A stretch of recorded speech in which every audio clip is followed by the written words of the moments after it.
Hey guys, welcome back to my channel. Class 12th physics में एक बार फिर से आपका स्वागत है। आज हम क्लास 12th फिजिक्स का एक नया अध्याय शुरू करेंगे जिसका नाम है विकिरण तथा द्रव्य की द्वैत प्रकृति। देखिए, इस क्लास में हम सीधी बात नो बकवास का सेशन लेकर आए हैं। इसमें कोई भी ड्रामा नहीं होगा, कोई भी फालतू की बकवास नहीं की जाएगी, केवल एजुकेशन की बात होगी, केवल टॉपिक्स की बात होगी। ठीक है। इससे पहले हमने पिछले यूनिट में प्रकाश के वेव और पार्टिकल के नेचर, कॉर्पस्कल्स नेचर को हमने देखा है। यानी प्रकाश जो है वो कणों की तरह भी व्यवहार करता है और प्रकाश वेव की तरह भी व्यवहार करता है। इस अध्याय में विकिरण तथा द्रव्य की द्वैत प्रकृति। ठीक है। द्वैत प्रकृति का क्या अर्थ है? द्रव्य यानी पदार्थ के भी दो गुण होते हैं। इसमें हम ये सीखने वाले हैं कि जब कोई कण किसी माध्यम में संचरित होता है तो वह उसके साथ एक वेव जुड़ जाती है। अर्थात जिस तरह से एक कण अपने रास्ते से चलता है तो उसके पीछे एक वेव जुड़ जाती है, जिसे हम क्या कहेंगे? विकिरण कहेंगे। ठीक है। तो इसी टॉपिक के साथ हम आगे बढ़ेंगे और इसमें आज का हमारा जो पहला टॉपिक होगा वो इलेक्ट्रॉन इमिशन होगा, यानी इलेक्ट्रॉन उत्सर्जन। तो पहला हेडिंग हम लगाते हैं इसमें, इलेक्ट्रॉन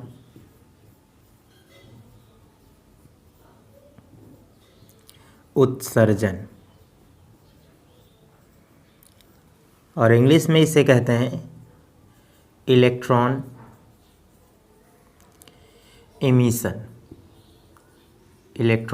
इमिशन। यानी यहाँ अगर हम बात करें परिभाषा की तो ये हम कह सकते हैं, परिभाषा बहुत ही आसान होगी इसकी। किसी धातु के पृष्ठ से इलेक्ट्रॉन के बाहर निकलने की घटना को ही हम इलेक्ट्रॉन उत्सर्जन कहते हैं। ठीक है। तो हम यहाँ पर लिख सकते हैं, धातु के पृष्ठ से इलेक्ट्रॉन के बाहर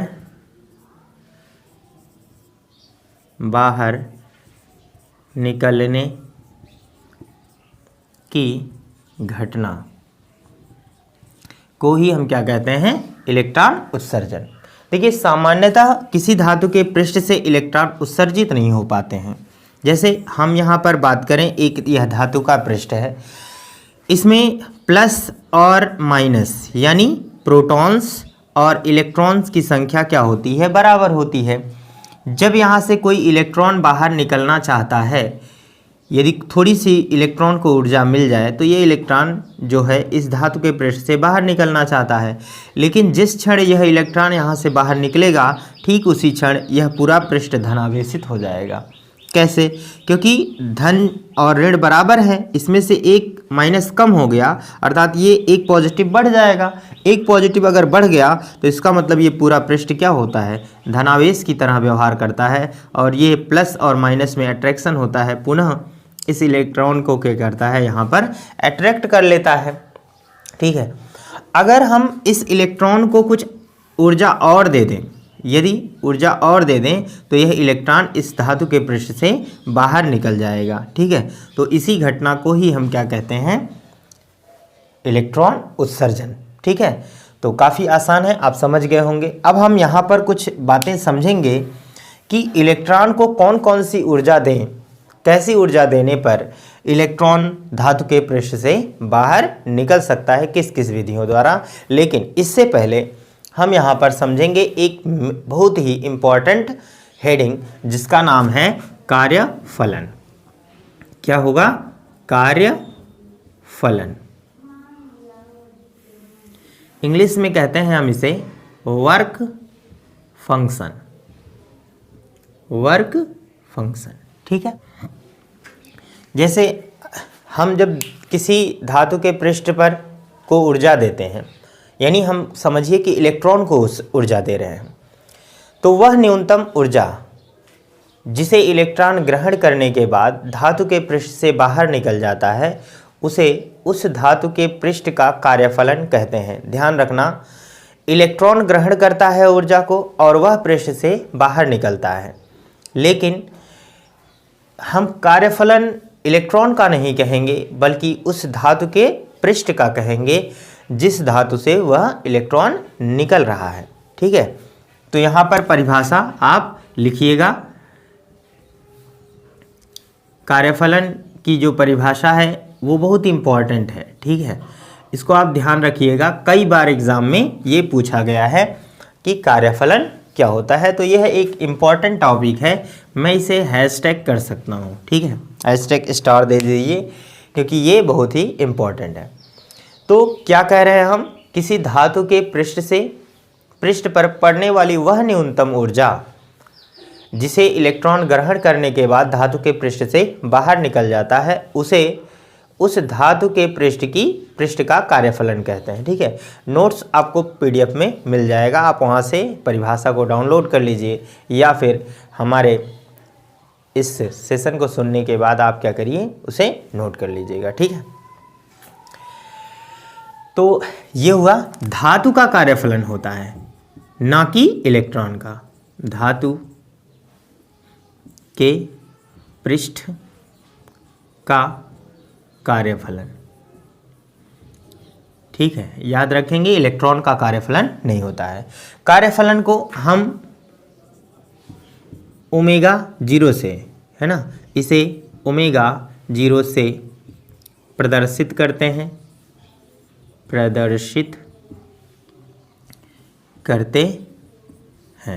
ठीक है, इसे ओमेगा 0 से प्रदर्शित करते हैं। इसका मात्रक जो होता है वो इलेक्ट्रॉन वोल्ट होता है। क्या होता है, इलेक्ट्रॉन वोल्ट, यानी ईवी के बराबर होता है। और हम बात करेंगे कि 1 इलेक्ट्रॉन वोल्ट बराबर होता है 1.6 गुणे 10 के पावर -9 जूल के। ठीक है, यानी देखिए जो ये कार्यफलन है यह भी एक क्या है, ऊर्जा है। ठीक है, जिसे वो ग्रहण करने के बाद बाहर निकलता है। तो ऊर्जा का मात्रक तो जूल होता ही है, इसीलिए 1 इलेक्ट्रॉन बराबर क्या हो जाएगा, 1.6 गुणे 10 के पावर -9 जूल। अब यहाँ पर देखिए, ये तो इतना हो गया। यहाँ पर समझेंगे कि किन किन पृष्ठों के जो कार्यफलन होते हैं वो कितने कितने होते हैं। नॉर्मली जो क्षारीय धातु होते हैं, क्षारीय धातुओं के कार्यफलन न्यूनतम होता है,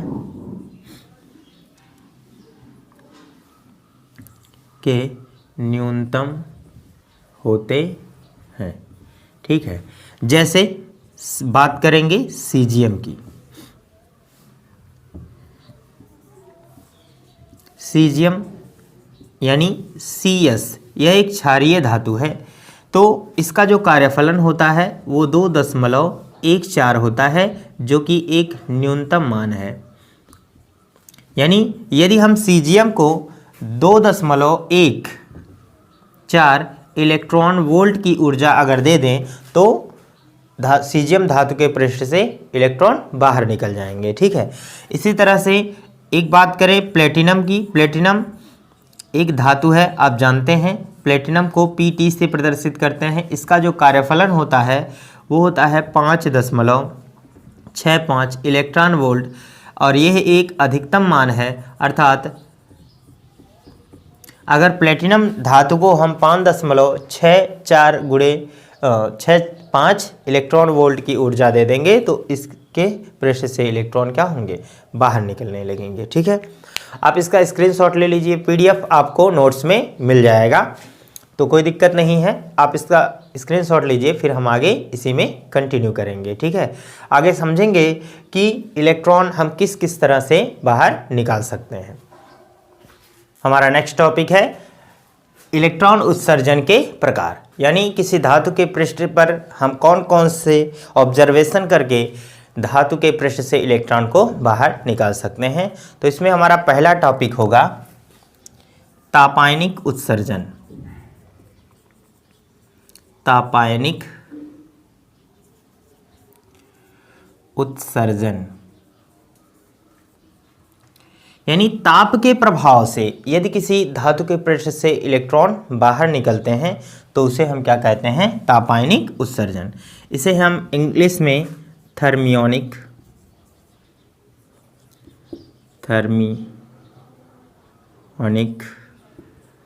इमिशन कहते हैं।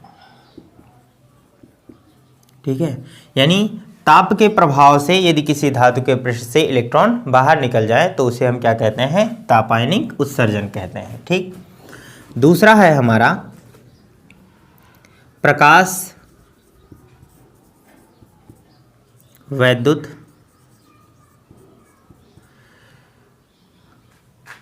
उत्सर्जन। प्रकाश वैद्युत उत्सर्जन, इसे हम इंग्लिश में फोटो इलेक्ट्रिक